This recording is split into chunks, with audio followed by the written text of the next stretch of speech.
চলতি বছরের ৫ আগস্ট থেকে ২২ অক্টোবর পর্যন্ত সংখ্যালঘু সম্পর্কিত ঘটনায় মোট ৮৮টি মামলা দায়ের করা হয়েছে এবং ঘটনার সাথে জড়িত ৭০ জনকে গ্রেপ্তার করা হয়েছে। মঙ্গলবার সন্ধ্যায় ফরেন সার্ভিস একাডেমিতে নিয়মিত প্রেস ব্রিফিংয়ে প্রধান উপদেষ্টার প্রেস সচিব শফিকুল আলম এই তথ্য জানান।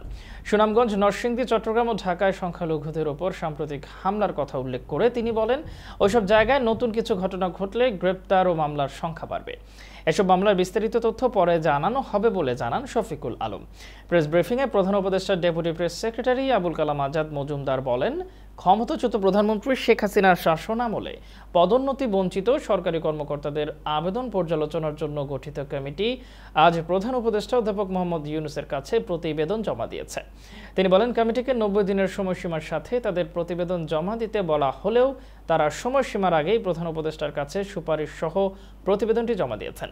আজাদ বলেন, কমিটি সরকারি কর্মকর্তাদের কাছ থেকে ১৫৪০টি আবেদন গ্রহণ করেছে এবং সেগুলো পরীক্ষা করার পরে এটি পূর্ববর্তী প্রভাবে ৭৬৪ কর্মকর্তাকে পদোন্নতির সুপারিশ করেছে।